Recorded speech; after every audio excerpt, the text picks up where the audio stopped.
We all know that the MCU is filled with interesting characters, but even some of the inanimate materials are pretty compelling. There's Uru metal forged in the furnaces of Nidavellir, and of course there's vibranium. Howard Stark used his whole supply making Captain America's shield, but as we know there's plenty more in Wakanda, and tons of people who wouldn't mind getting their hands on it. This immensely valuable material could play a huge role in Phase 4, and tie together the Black Widow with the Black Panther. Many things have changed in the MCU since Avengers Endgame, but greed is one of the oldest motivators out there.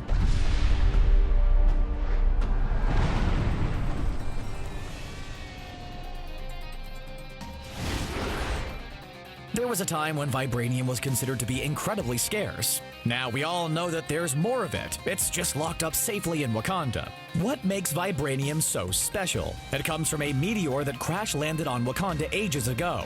Of course, one reason it's so valuable is its scarcity. As I said earlier, it took up Howard Stark's entire supply just to create Captain America's shield. But it also has some amazing physical properties, which ensure it's always in high demand. It's even stronger than steel, but only has a third of its weight and absorbs vibration, so really it's the perfect material for making a giant weaponized shield. It's pretty much indestructible and can absorb crazy amounts of damage like high-caliber bullets without breaking.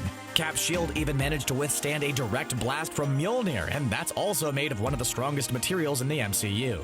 The blow created sound waves but didn't damage the shield at all. Not only that, but vibranium can deflect kinetic energy and doesn't get bogged down by wind resistance. Its incredible properties explain how Cap manages to bounce it off of things instead of having it just tear through buildings and slice people in half. That would be a little gory for a Disney movie. But even though vibranium is almost perfect, it does have a few limitations. It's practically indestructible, but it can still be damaged. During Age of Ultron, the Mind Stone in Vision's forehead combined with Iron Man's repulsors and a blast from Mjolnir were able to damage Ultron's vibranium outer shell, and his body was later destroyed by the Scarlet Witch. Corvus Glaive managed to tear through Vision's body with his signature weapon during Avengers Infinity War, and it's been revealed that it's vulnerable to sonic attacks like the ones delivered by Claw's prosthetic arm and the sonic stabilizers on the Wakandan maglev train. It can also be dangerous to transport vibranium at high speeds, but that's more of a danger for everyone else. The vibranium will probably be just fine. The Mad Titan Thanos was able to conquer vibranium multiple times before he was taken down by Tony Stark.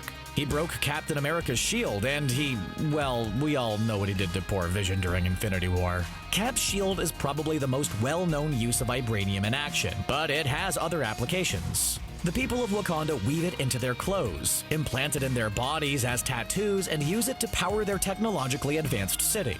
Ultron wanted to upgrade his body to one made of vibranium, but the Avengers managed to stop that from happening. Tony Stark and Bruce Banner decided to upcycle the vibranium shell and use it to host the last of the Jarvis AI, which is how Vision was created. Even though Ultron didn't get the vibranium body of his dreams, he managed to enhance his form with a few strategic pieces. Unsurprisingly, vibranium is also an important part of T'Challa's Black Panther getup. His habit is laced with vibranium, which allows him to take large amounts of damage. His retractable claws are also vibranium, which means they can tear through other materials with ease. T'Challa's sister Shuri created many amazing things with this material, including a pair of gauntlets that she wielded herself. Ulysses Klaue managed to smuggle a ton of vibranium and made himself a prosthetic arm integrated with a weapon out of it. Bucky Barnes also received a vibranium arm in order to replace the old one, which, didn't survive his skirmish with Tony Stark. As far as we know, most of the vibranium in the MCU is stored in Wakanda, but there is definitely more floating around out there. Ulysses Klaue and Eric Killmonger were able to move it around, and we aren't sure how much is left. But what we do know is that it's definitely still in high demand. Like most super advanced and very illegal weaponry, it's the kind of stuff evildoers will do just about anything to get their evil-doing hands on it. Let's not forget how crazy criminals were to acquire weapons made from the remnants of the Battle of New York in Spider-Man: Homecoming. Of course, acquiring vibranium is only half the battle, and as I said, it's really difficult to get. But knowing how to use it is something else entirely. Someone like Shuri and her fellow Wakandan scientists could ultimately do a lot more with it than the average arms dealer. It requires specialized knowledge to use correctly. But whether utilized properly or not, it still has the potential to be incredibly dangerous. Looking back, it's easy to see that Vibranium was behind a lot of the action in the first 3 phases of Marvel movies. Would Captain America have been able to save the day if he had to replace his shield every couple of throws? I'm gonna go ahead and guess that the answer to that is a resounding no. And since we have tons of new movies coming down the pipeline in Phase 4, I can't help but wonder what role this amazing material will play in the future of the MCU.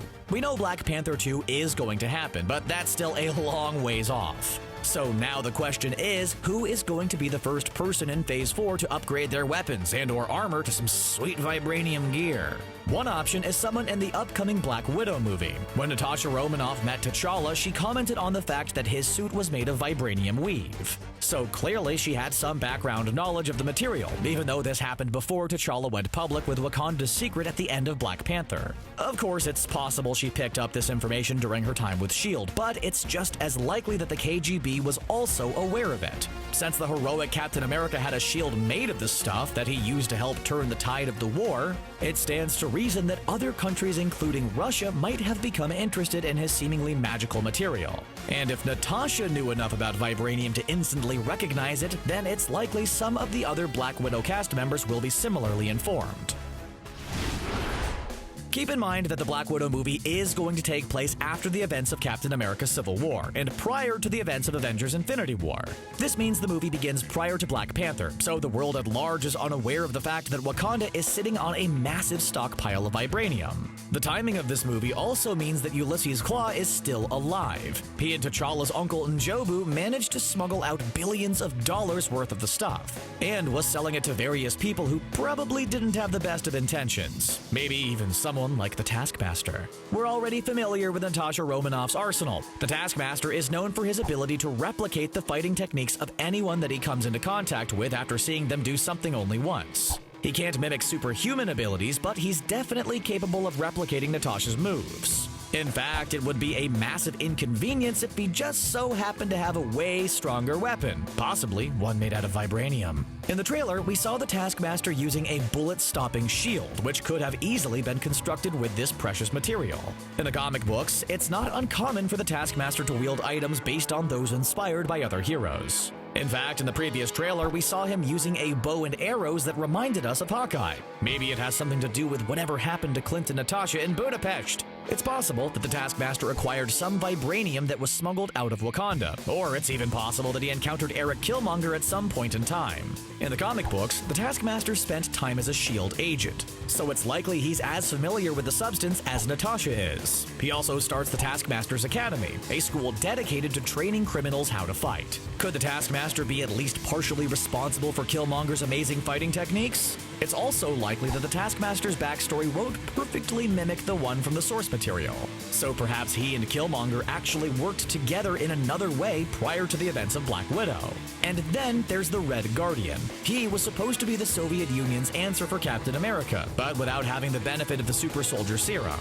Like Captain America, Alexei Shostakov also uses a shield as his primary weapon. Could his be made out of vibranium as well? Sure, he's often regarded as a much less talented, great value brand Soviet Captain America, but this movie takes place in a time when vibranium wasn't as hard to acquire as it was back when Cap got his shield. His uniform still fits, so maybe his shield got an upgrade and is now made of sturdier stuff. Plus, in the comics, his current shield is made from vibranium, so it makes sense that this aspect might make it onto the big screen. Having one of the major characters in Black Widow wield a vibranium item would help highlight the material's importance in the MCU. It would also make the time period during which the film takes place abundantly clear. And we all know the MCU timeline can get really confusing. It would be a way of smoothing the transition in the timeline from Civil War to Black Widow to Black Panther. Even though Black Widow takes place earlier in the timeline, it's part of the Phase 4 lineup. Incorporating it into the movie could help connect the two phases, steady the timeline, and just be plain old awesome. Did I mention that this stuff is super strong? Who wouldn't want to see as many characters using it as possible? In the first 3 phases of MCU movies, tech from Stark Industries played a huge part in what our characters used, and sometimes even what they fought against. But now with Tony Stark gone, who will be the tech giant of the MCU? Will another industry giant emerge looking for the top spot, or will the resources of Wakanda become all the more important?